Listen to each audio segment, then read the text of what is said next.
a lot of times, we come in with both goals. I want to run my best and I want to lose weight. So we can work in strategic weight loss days, but strength training. I always say strength training is more important than your running. Why? Because running, you're going to do it. But strength training is your testosterone, your ability to build muscle, your metabolism. The way you keep weight off is by having muscle, your metabolic powerhouse. Welcome to the Wits and Weights podcast. I'm your host, Philip Pape, and this twice-a-week podcast is dedicated to helping you achieve physical self-mastery by getting stronger, optimizing your nutrition, and upgrading your body composition. We'll uncover science-backed strategies for movement, metabolism, muscle, and mindset with a skeptical eye on the fitness industry so you can look and feel your absolute best. Let's dive right in. Wits and Weights community, welcome to another episode of the Wits and Weights podcast. Today, I am super excited to welcome back Louise Valentine, who was my very first interview guest, who I didn't already know personally, way back on episode 26, almost a year ago.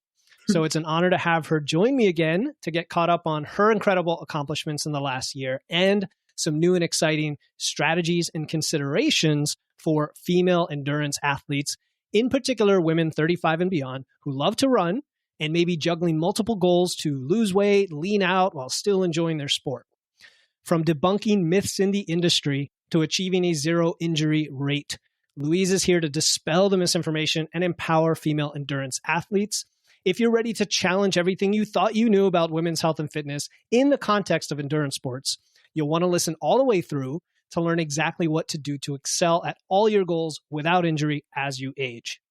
To catch you up on who she is, Louise Valentine is a best-selling author, published researcher, and award-winning expert across the sports medicine, exercise science, holistic health, and performance fields. She owns breakingthroughwellness.com, where she empowers active women aged 35 and beyond to mitigate hormone changes and maximize health, body composition, and running with less stress. If you can't stand hormones wreaking havoc on your health, fitness, or endurance performance, and are ready to understand simple ways to quickly restore energy, improve body composition, and or run your best, Louise's courses and coaching are for you. As the 2023 American College of Sports Medicine Practitioner of the Year, congratulations, Louise is leading the way in helping us simplify and apply the best female age 35 plus specific strategies to unlock your best with less stress. Louise, it's great to have you back. How are you doing? Welcome back to the show. Thank you. Yeah, it's awesome. Congratulations on your success throughout the past year, too. It's amazing to see this community you've grown, amazing listeners interested in the nitty-gritty science and feeling their best. For sure, for sure. We were joking before I recorded how when you were on, I was still recording out of a closet on a TV tray, but nonetheless, the passion was there. We had a great conversation. It went by in a blur for me at the time because I was so nervous back then. And now, we've grown into our respective areas. So it's been about a year since we spoke. And in that time, you've accomplished a lot. You've earned this ACSM Practitioner of the Year award. Tell us about that and tell us what you did to earn that honor. Yeah, it was, I sort of felt like I was taking a leap when I submitted my application, looking at last year's winner. It was the head of the Obesity Institute, Effective Weight Management in Greece, I believe.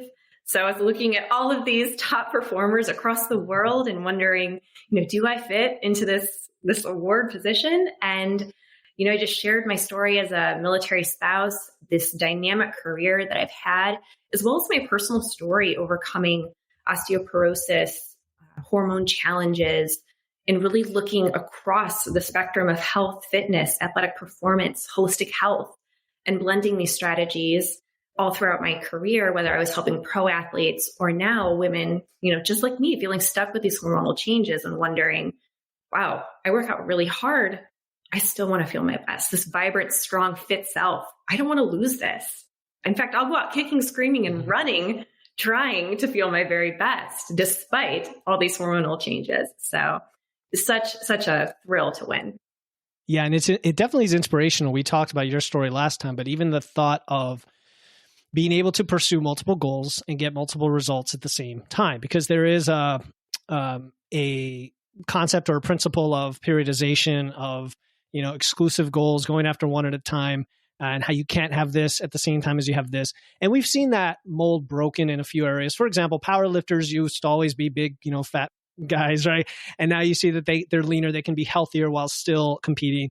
And so in your area, you work with women, with hormones, with endurance. So another thing that you've been doing is working on a textbook or contributing toward a new textbook based on cutting edge science. It's with other weight loss experts for sports medicine for fitness professionals.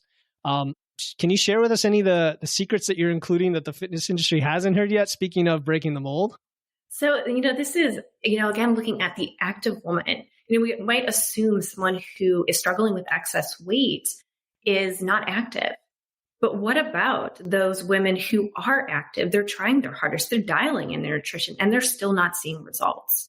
So I share in particular a case study of a client that I worked with who was living with excess weight and trying to run ultra marathons and lose the weight at the same time.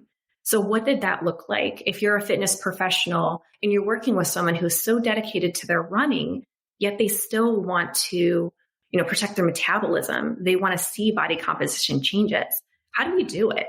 And then in particular, those hormonal changes, age 35 and beyond, we've got a heck of a hard time ahead of us. So I share insights into the journey and practical takeaways for professionals so that they can, when they have these ambitious, active women living with excess weight, let's be effective and let's strategize so it's specific to their life and provides best results. So let's peel that back a little, get specific. What's one thing that everybody assumes is the case and that you can't have this at the same time with that type of woman, a woman who's very active, has the excess weight, but she's gotten to the point where there's some things conspiring against her, whether it's hormones or something else, and she wants to have all the things, right? What is one thing that you face on a regular basis you want to dispel here? So I think it's the excessive calorie reduction that we see. And it's just, diet culture tells us that we need to be low calorie. We log into MyFitnessPal. We see, oh my gosh, if I'm eating over 1,200 calories, I'm failing. And in this instance, we have to remember and use the lens that you are an active female. My goodness, you are a calorie burning machine. And when you go too low calorie, it is extremely counterproductive. Your body will fight that weight loss like no other. So to your point of that periodization, if there's, coming to the understanding, we can try things, but sometimes we might need to off cycle from something like an ultra marathon. Can we do a half marathon instead and maybe focus on some strength building, restoring some metabolic damage in particular when you're coming from a very low calorie past? Okay, that's great. I'm glad you said that because the listener needs to hear it over and over again, especially directly from women, because I'm not a woman, but I do tell women this all the time, out of compassion that we generally want to eat more. That's like the bane of many of our issues, and men too. But you and I were talking about how even over the last year, some of your, the audience you're addressing has become more and more clear. And I also on the podcast, if you were listening over time, you'd realize it's more toward an energy first approach of like increasing that stack, increasing the metabolism, not trying to lose weight. And at the end of the day, when you want the physique or you want the weight loss, it's actually going to come pretty easily without all the stress and without all the negatives. So I love that you're saying that. What about on the running side specifically? Are there things that are fighting against each other when it comes to the energy needs and the running in the context of, say, physique? Because you said that is an important goal people want. What would you say? Is there anything competing there, or is there a way to make them align? Yeah, absolutely. Avoiding things like fasted training. We need to have that hormone and the hormone balance and metabolism on fire. So being very strategic. No fasted training, absolutely not. No carb restriction. We are looking at protein timing. We're looking at pre, intra, and post-workout fueling. We are not taking calories away from that. Going into those sessions fueled and in a very strategic way, looking at that person's life, other stress levels, other levels of toxins they're exposed to. Stress could be environmental, it could be dietary. So there's so many components into protecting the hormones and the metabolism first and foremost, to your point of energy first. Because without hormones, without energy, without a metabolism, you're not building muscle, you're not leaning out, you're not running your best, you're going to be injured, bloated, and gaining weight.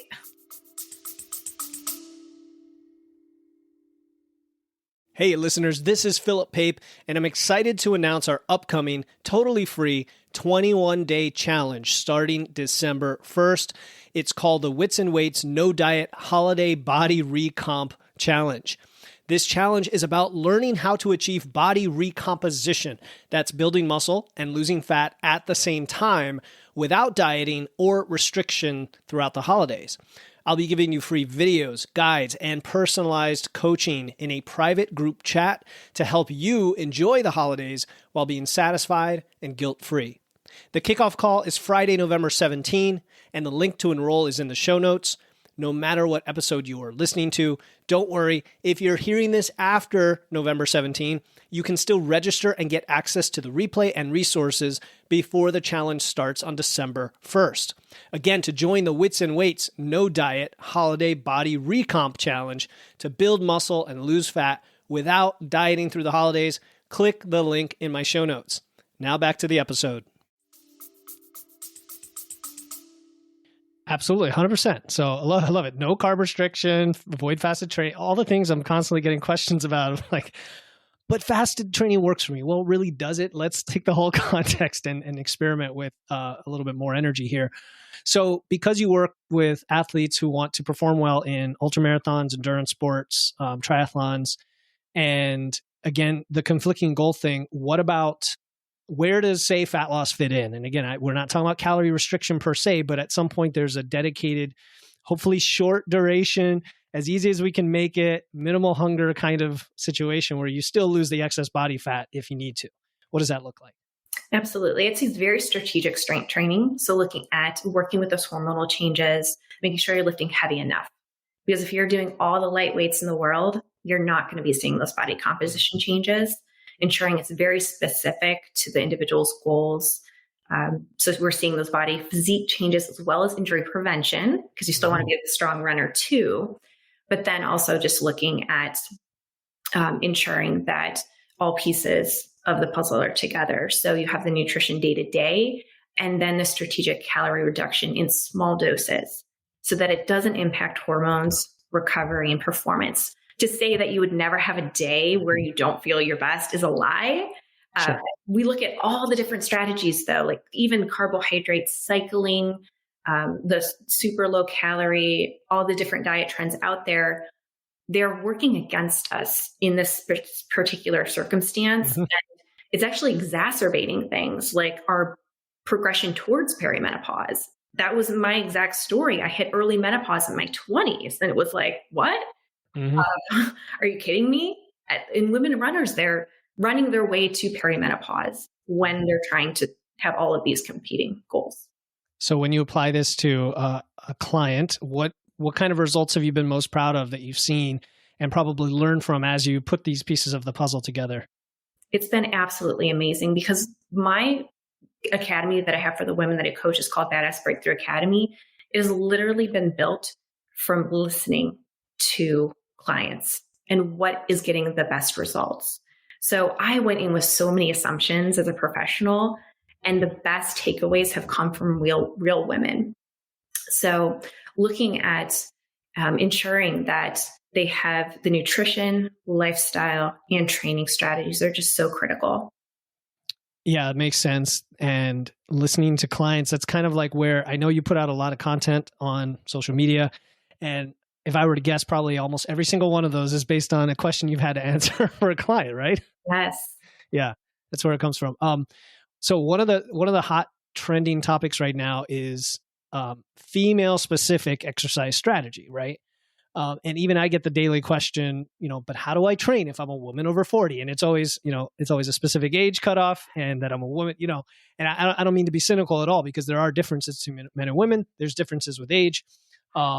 But there's a lot of misinformation and confusion out there, right? To the point where almost people get a defeatist attitude when they come in asking this question, and you want to really lift them up and give them the hope that there's plenty that they can actually do to empower themselves.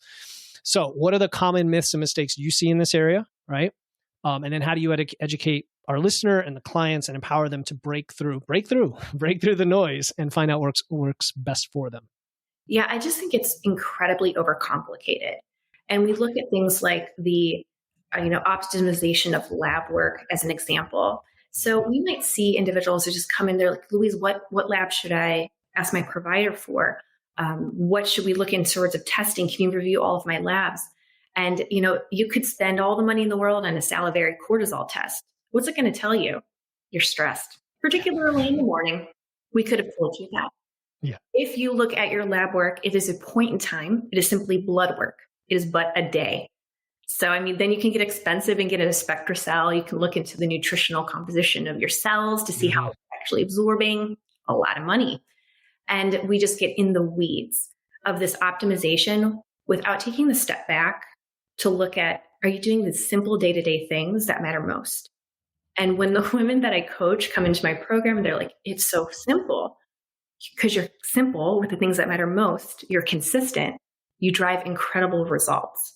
But getting caught up in all of the weeds of the science, I'm a scientist telling you, don't get caught up in the weeds of the science. I did for way too long. I've done all the things. I started in the NFL.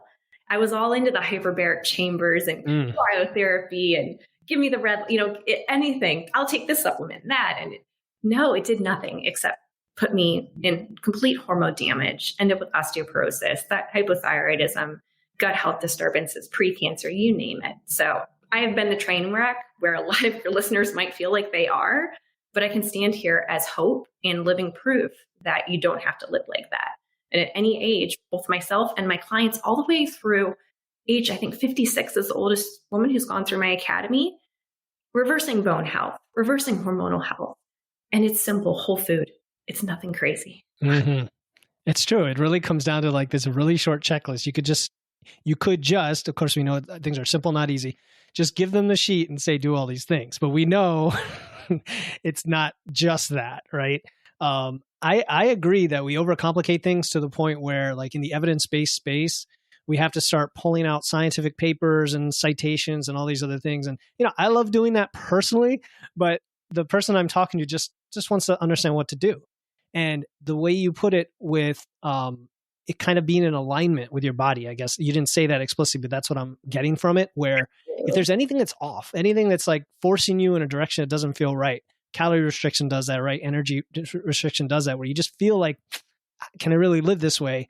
That something's off. And I think what you're talking about is once you understand those simple things and put them in place, they work. Where do people get hung up though? Like if everyone on this call or everyone on this podcast, if I said, Louise, tell us the 10 things we have to do and it's perfect, and they're not going to do them. Why is that? And what's the gap? And it's finding what's specific to their goals, their body's needs, and their lifestyle.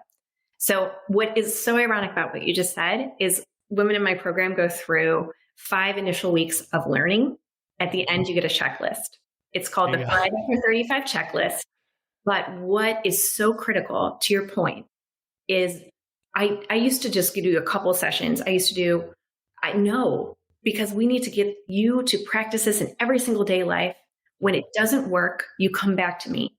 20 years in the field, I have got so many strategies we can pull from. It is not one size fits all. And anyone who tells you that it is, that is a line of BS.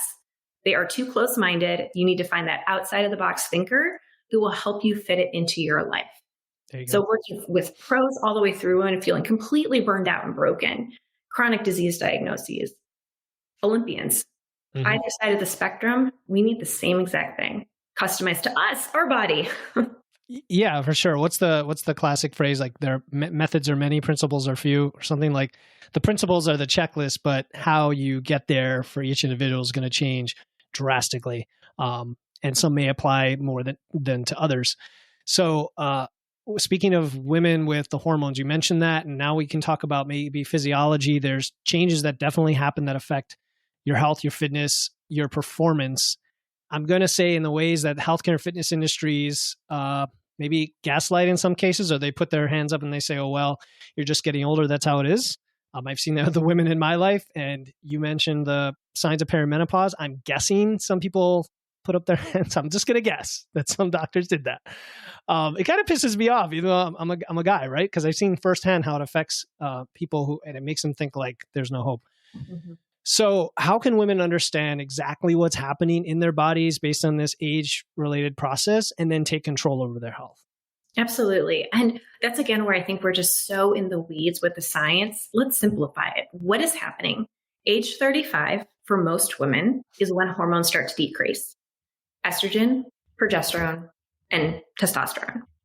So let's make that the underlying theory of women, right? And I have seen women even with estrogen dominance, maybe breast cancer, what are some other things? PCOS. But it comes down to this idea that we need to support our hormones. We need to help the hormonal balance of our body. How do we do that? It's something that I refer to as a stress tipping point. There's many factors that go into that.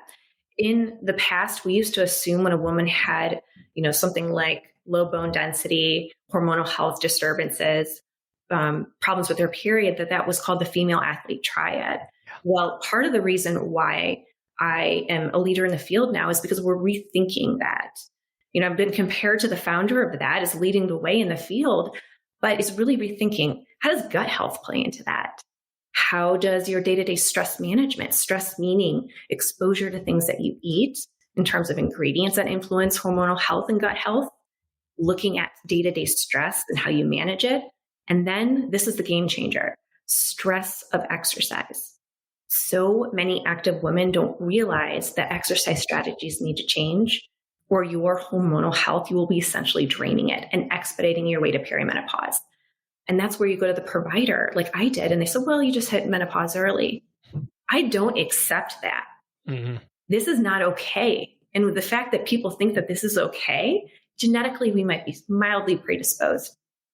But we also have control over our genes and how they express themselves. Mm-hmm. So taking that action, finding the providers who are leading the way, who do have the strategies from the nutrition, lifestyle, and exercise management side, put it all together, your hormonal health can be just fine. Awesome. Yeah. And that's empowering. I like how you mentioned epigenetics in there, that we can change our genetics. We can change it's effectively a way of changing our DNA to simplify it, right? But I think of that in terms of strength training, right? Why is it possible to build a bunch of muscle that you've never had before in just a few months? Isn't that kind of an adaptation? Well, you can do the same with your hormones, right? Before my coaching session with Philip, I was really struggling with staying consistent with my nutrition. Philip really showed me the importance of being consistent day to day. He also helped me see that it's not a bad thing to take a rest day. He really helped me get in that more positive headspace of a rest day being something really good for me. I've been doing this for a month now, and I'm finally starting to see some progress in my numbers, and I'm really excited about that. And I just appreciate so much the help that Philip has given me. He's always willing to answer questions, to offer resources that are totally free and very, very helpful. So I just want to say how much I appreciate that. Thanks, Philip. The stress tipping point. Really nice way to put it. Because when you mention stress a lot of times and you just leave it at that, I don't know if you've seen this, it's kind of this nebulous thing, right? Well, stress. Okay, life stress, my work, my family. And you're saying it goes far beyond that. It's all the things that place a load of stress on our body, gut health, right? The things you eat. I think that's great. Even alcohol, like I've learned a lot myself lately about the effect of alcohol on hormones. Even though we can talk about, enjoying in moderation and tracking and all that, what about the stress load it brings you? And then exercise, of course, with again, especially it's in your realm with the endurance, because you want to support that, but not let it be a stressor. So actually, I do have a question about that. So somebody who's doing ultra marathons, we're talking 100 miles generally, right? Yep. I have some of my ultra runners. Yeah. No 200. So they have to put in a lot of miles in their training, I imagine, and then the event itself, but not even counting the event, just training wise. How do you prevent that from being more stressor than it needs to be? Yes. And this is where, the training plan is essential. A science-based training plan that works with female physiology.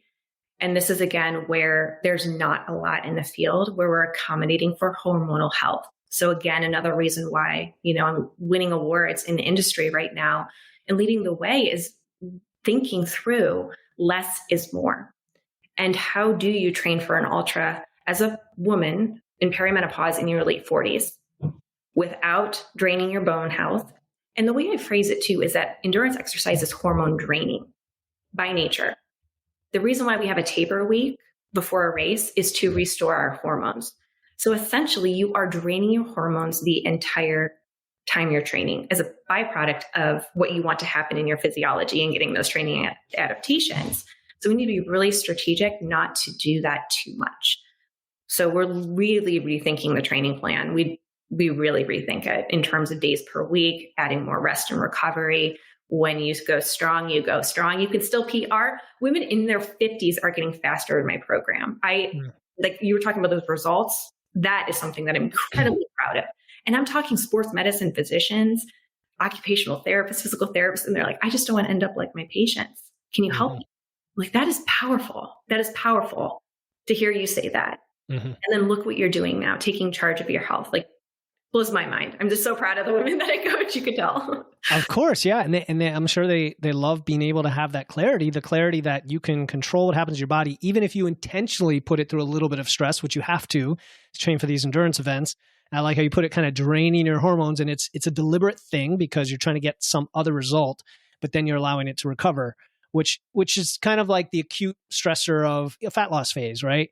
Or even just the daily acute stressors, like when we train lifting weights or whatever, we're stressing our body, but in the long run, you get a benefit out of it and then recover. So that's pretty cool. So most of your clients are runners, and injury is a concern as well for people. You said you had a 0% injury rate for the women 35 and over. I think that's impressive. I want you to put it in context of like what the normal statistics are. And then I think where people are getting it wrong a lot of times, where athletes become more injury prone with age and not using the right strategies for it. Like you said, taking control of your health and knowing your physiology. So what kind of injury prevention strategies do you use? Talk about that. It's both from a nutritional perspective as well as the strength training. And I would say actually to the science-based training plan. So again, that less is more training, very strategic, not overloading the body. And then we're looking at running specific strength and conditioning. So we need to think through why runners get injured in the first place. Let us quad dominant athlete. We are really looking at the posterior chain or the back of their body strengthening. If you have a trainer as a runner who's telling you to do endless squats, run. You do not need endless squats as a runner. In fact, you're going to just, contribute to that stretched hamstring that's weak and the quads that are super tight. You're running, when you start, you're running in this hunched over posture, shoulders turned, hips are already turned forward. You're already in a terrible stride and looking at something like patellar tendonitis, T-band syndrome, low back pain, upper back pain. And so the strength and conditioning is incredibly simple, but it is strategic. And I do combine both the elements of body composition change because every runner still wants to look good. To say that they don't is we're doing a disservice to runners by saying that they can't change their body composition. Personally, as a runner who wants to do that. Yeah, of course. And looking at the injury prevention too. Very strategic. I know you love the deadlift. I do too. Yeah, right. Posterior work. I love it. So I want to dig in a little bit on the simple but strategic strength and conditioning, squats and then back work. So it makes sense to me having a strong core and back for anything in life, honestly, including like we sit all day and that's not good for that. And it kind of like in my mind, complements the front side of the body as well and kind of gives you that stable base. But what is it about squats? So I've heard people who are kind of lay people who don't really understand running say, well, it's all about the strength to weight ratio and you need as much power as possible. So of course you want to have nice, big, strong legs, maybe for sprinters, but we're talking about endurance sports, right? Is there a difference there that I just assumed? And then what do you do for that power, that ratio, if it is even relevant? Yeah, I think where we're getting power is just in functional lifting exercises. So looking at things like kettlebell swings, getting the glutes. But here's the thing, when we're looking at recreational runners in particular, a lot of them have never been, first of all, rehabbed when we're women, the core. So we have to look at pelvic floor and core health, ensure we're not doing anything to exacerbate, the diastasis recti or the separation of the abs that happens with pregnancy. Most of the time, that's not really healed in the first place. So that core being strong, starting with basic deadlifts. I'm not talking about anything complicated, no single leg, because again, if your core is unstable, you had a baby, you're kicking your SI joint out of alignment every time you do a single leg deadlift.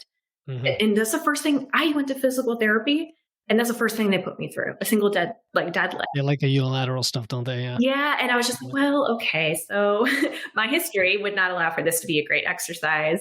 Yeah. So, it's that great education and a good relationship with a provider that you can benefit from there.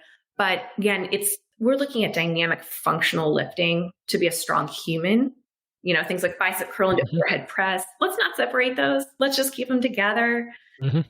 Be time efficient, again, so it fits into real life too, and it's not overwhelming. So meeting the person where they're at first and foremost, running specific, and then looking at their injury history too.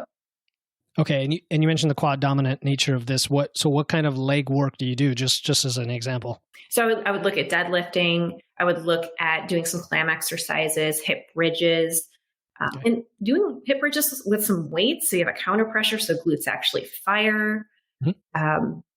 What else do we do? We would do single leg exercises for core in particular, maybe even some getting that neuromuscular pattern. So getting the leg to switch, single leg stance. Again, but that's not super weighted when we have things like core concerns, potentially. Sure, understood. And again, you're touching on the idea that you have to make some trade-offs, right? We have to make trade-offs depending on our goal. If you want to fit endurance sports in there and body composition and injury prevention, they all have to work, and nothing's going to be like extremely dominant. So let's look at that a little bit. So you mentioned body composition. How do you fit that in? Is it more of a natural thing where you say, look, if we get the nutrition dialed in and we are working out anyway for our training, you're probably going to get pretty much the physique you want? Or is there specific periods where you focus on that? Yes. So with an endurance athlete, or even a recreational runner, sometimes we say endurance athlete and recreational runners don't think that applies to them, but I'm talking about recreational runners. We're looking at a strategic layout of their next couple months. So, okay, do we have a race coming up? Let's focus on performance there. Okay, do you have an injury currently? Let's focus on rehabilitation first and foremost. Let's go into body composition. A lot of times, we come in with both goals. I want to run my best and I want to lose weight. So we can work in strategic weight loss days, but strength training. I always say strength training is more important than your running. Why? Because running, you're going to do it. But strength training is your testosterone, your ability to build muscle, your metabolism. The way you keep weight off is by having muscle, your metabolic powerhouse. So couldn't agree with you more. What was I going to say about that? It lost me because I have questions, but I really like to go off on these tangents. But now I can't remember what I was going to ask. So I'll just continue. You mentioned you had osteoporosis at, I think, 33. And that your story is kind of why you do this, like your mission, right? How did you start down this path when we talk about the things you used to do, right? Like training fasted. I think you've mentioned like too much caffeine and underfueling, gut health, all that. Tell us more about that. Yeah. It really clicked for me when I believe it was one of the press releases that came out for American College of Sports Medicine that said Louise Valentine can see for the perimenopausal endurance athlete what's coming for them that they don't even know is coming for them. I've lived through it all. I've reversed it. And some women look at me and they're like, oh, you're young. And I'm like, but I've lived through the perimenopausal woman's nightmare. You don't want cancer. You don't want osteoporosis. You don't want to gain weight. You want to look, feel, and perform your best. You don't want injuries. Been there, done that, all the wrong things. So now here on the other side, it's nice to have this mission to ensure that women don't end up like me, and then teaching them the simple strategies to prevent it, because it's so incredibly simplistic. But we do need to your point, the gut health. That is honestly one of the root causes of why I ended up with osteoporosis, this immunocompromised youth where I had way too many probiotics. I was eating well, I was doing all the things, but if your gut health is not there, it doesn't matter how well you eat, your body will not absorb it. So interesting. Yeah. You said too many probiotics. So how did you discover that? Too many, not probiotics, antibiotics. Sorry. Now it makes sense. Okay. I was going to say it's good, right, to have probiotics. Yeah. Too many antibiotics. Okay. Go a little bit more into gut health. Like how much of that do you get into? Again, the science of it, even though we know at the end of the day that we're not trying to overwhelm people with science so much as like, what do we do about it? Yes.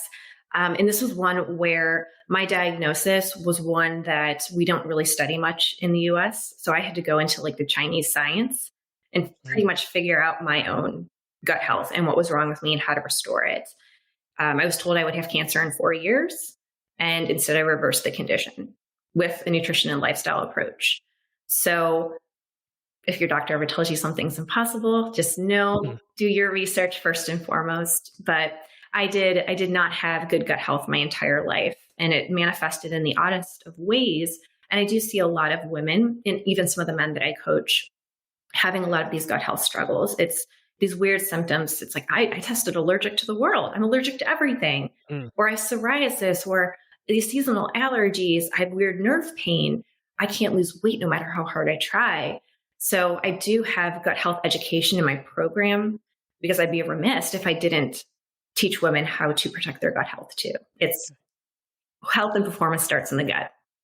Yeah. And I think there is confusion on that topic because it is so new. Like you said, there wasn't really even a Western medicine reference recently, and it's just starting to make waves.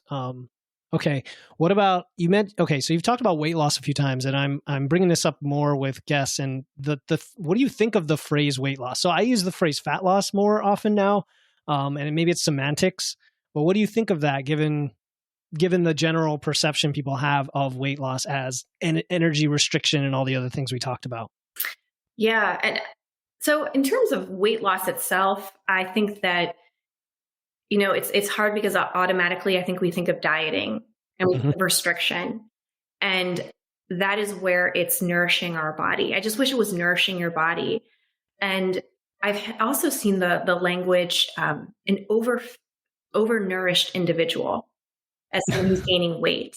And I would say, no, that's an undernourished individual, because their body does not have the nutrition if they're eating a bunch of, processed foods as well. So sometimes the language is very interesting. And, even looking at hormonal changes, they can be mitigated. And I don't even think people realize that. It's just like, these hormonal changes that just happen in our body, they just happen.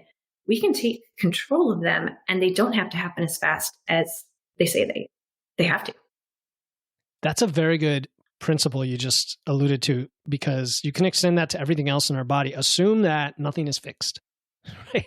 Assume that nothing is fixed. Your strength, your muscle, your capability to run races and power, your hormones. Just assume nothing is. Epigenetics, you mentioned it before, till the day you die, right? Like just, if you're 75 and just getting started, I'm not saying everything applies. There's certain things, right, when you go through menopause and whatnot, but I think that's a good principle. What is the industry missing out on when it comes to female endurance athletes? Like, what are other coaches and nutrition experts not acknowledging or talking about, or maybe they're perpetuating the commonly held myths, which is a very common thing? Yeah. What do you say to that? I would say there's two, and one is the strength and conditioning side. To say that runners can do body weight exercises and protect themselves from injury, 35 and beyond, it's not how our physiology works. We need, in particular, to overload the muscles with heavier weights. Lack of estrogen, it's decreasing. It impacts our body's ability to use carbs and protein to build the muscle. So we have to get the nutrition side right. But we need to lift heavy. And it's amazing when I have women who are these yogis and they're trying so hard to do bar and all of these, physical therapy exercises, and they never get anywhere seeing body composition changes or preventing injury because they're not lifting heavy enough. They start to lift simplistically and heavy enough, and their body changes. They're running up hills with ease. They're injury free. Shoulder pain goes away. Hip pain goes away. That's just one of my client stories. It's like, it's true. It is so true. All those things. Yeah. And many people find it counterintuitive. Like, oh, I have knee issues, so I don't squat. Well, maybe if you squat, you'll help your knee. We kind of know this. I mean, I've had sort of a hip labral tear for a couple of years, but when I squat, it feels great. So it's one of those weird things. When you talk about lifting heavy, because that's always music to my ears, what does that mean? And let's be very specific. If someone's listening and they're not doing that yet, and they just want to start working out tomorrow, and they want to just randomly go into the gym and try something to kind of get a feel for that, what would you suggest? Yeah, I would say start with an exercise that you're comfortable with, that you have good form. So if you're not with a certified professional who can help you ensure that your form is correct, start with an exercise you're comfortable with and have good form. Lifting heavy enough, in particular, female 35 and over, is looking at 10 reps or less. In my personal experience and per science and some of the female specific science out there, that's a great place to aim for. What does that mean? It means that by the time you get to that 10th rep, you cannot lift another. Maybe you could get one more, but if you can get 13, 14, 15, I call that essentially physical therapy exercise. You are getting a beautiful range of motion, which is great, but you're not going to build lean muscle or prevent injuries very effectively. Also, I would rather have you pick up a weight and get 5 great reps than get 15. Mm-hmm. So let that sink in. And not only that, how much shorter does your workout become? Yes. It's easier in a way. I can work out for 15 to 20 minutes and I see these great changes in my body. It just blows people's mind. Like, your life is going to change for forever. You're kind of cardio. You're lifting more efficiently. Oh my gosh. Yeah, you save time, longer rest periods. I always call it the lazy person's way to get fit is lifting. Yeah. It's so funny because I'm doing physical therapy for my shoulder and it's all 15 reps, 5-second holds. And it's like, not that it's torture. I'm glad I'm doing it because if it's a lot of isometrics, but I'm like, if I had to do this with weights regularly, I could see why people would give up. Like people give up on their gym routines because they're doing a lot of reps. So what you just said is a good point. If you're only doing 6 reps, 8 reps, 10, whatever, they're really hard. You're going to get that great feel, not necessarily a pump. You don't always chase that. You don't always chase soreness, but just like feel like you push some strong weights around. It's empowering and it takes less time. So why not? Yes. And that feeling too, that you're strong. Like, that's what we need to feel 35 and over. We need to remember how incredibly strong we are, how incredibly athletic we are. We can do that at any age. And the fact that people tell us that we can't, that it's a story of burned out, bloated, and broken, we need to rewrite it. For sure. You could be strong at any age. I don't care if you're, 65, you never lifted weight, go do it. Louise is talking about with a move that you're comfortable with, that you can have good form. And if you're not comfortable, and that's okay, find somebody that can help you get comfortable. A lot of options out there, including Louise. And I do want to ask this question. I don't know if I had this in the list back when we first met, but it's the one I always ask. And that is there a question you wish I had asked? And what is your answer? I think the best question that no one's asking, as can and are women endurance athletes putting the pedal to the metal and exacerbating perimenopause symptoms, having it hit them earlier than it should. And I think if we continue to train as we have in the past, if we continue to have these hard, high volume training cycles for runners, you will. And I know because that's my story. So now I'm rewriting it. I'm helping other women rewrite it, and it doesn't have to be complicated. So if you're looking for that simplistic side, science-based, cutting edge, that is where my zone of genius is in this world. I love it. So yeah, what worked in the past, what people think worked in the past isn't what's going to work. The cutting edge, simple strategies that Louise teaches will definitely work. And I totally believe it because proof is in the pudding in her actions and accolades.